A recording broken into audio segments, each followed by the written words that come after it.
जय Malhar news चॅनलच्या सर्व प्रेक्षकांना सपना चौधरीचा नमस्कार।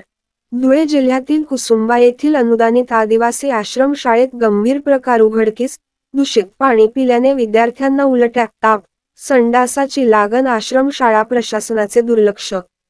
धुळे जिल्ह्यातील तालुक्यातील कुसुंबा येथील अनुदानित आश्रम शाळा कुसुंबा येथील 45 ते 47 विद्यार्थी विविध संसर्गजन्य आजाराने बाधित आहेत।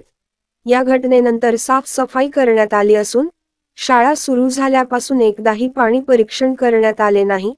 स्वयंपाक चुलीवर बनवला जातो। मुलांच्या आरोग्याची काळजी घेतली जात नाही। जे विद्यार्थी तक्रार करतात त्यांना बोर्डाच्या परीक्षेत टार्गेट केले जाते, म्हणून विद्यार्थी बोलत नाही। सदर संस्था एका पक्षाच्या राजकीय नेत्याची शाळा असून या शाळेत असा गंभीर प्रकार घडला आहे।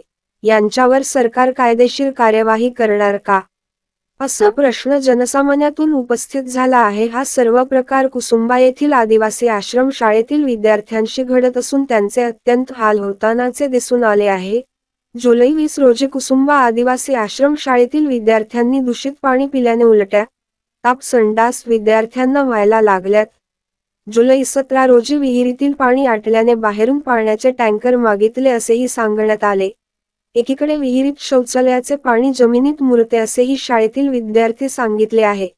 खरतर विद्यार्थ्याची निवासी इमारत आहेत, त्या इमारतीला लागून विहीर व शौचालयाच्या टाक्याही विहीरजवळ आहे।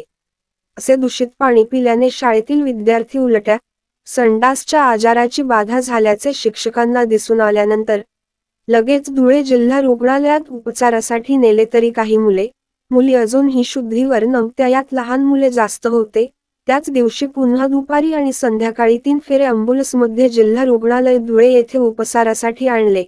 धुळे जिल्ह्यातील आदिवासी आश्रम शाळा कुसुंबा येथील जाधडगाव, शहादा, तळोदा व अक्कलकुवा या तालुक्यातील पालकांचे विद्यार्थी कुसुंबा आश्रम शाळेत असतील, त्या पालकांनी आपल्या मुलांना बघण्यासाठी यावे, कारण की लहान बालके या ठिकाणी राहतात।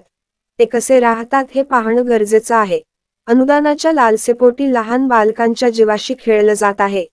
या शाळेतील विद्यार्थी कशामुळे आजारी पडले, याकडेही आपलं लक्ष दिलं पाहिजे। प्रत्यक्षपणे आपल्या मुलांना विचारा कोणते पाणी पिले आणि ते पाणी कसे होते तेही विचारा, आणि पुढील कारवाई पालकांनीही करावी। या घटनेसंदर्भात 25 आश्रम शाळेच्या कर्मचाऱ्यांना करणे दाखव नोटीस एकात्मिक आदिवासी विकास प्रकल्प अधिकारी धुळे यांनी बजावली आहे। तसेच झालेल्या घटनेची चौकशी 3 अधिकाऱ्यांमार्फत केली जाणार आहे। संबंधित संस्था चालक व इतर लोकांवर कायदेशीर कार्यवाही करण्यात येईल का, असा प्रश्न निर्माण झाला आहे। धुळे प्रतिनिधी सपना चौधरी, जय मल्हार न्यूज, नंदुरबार।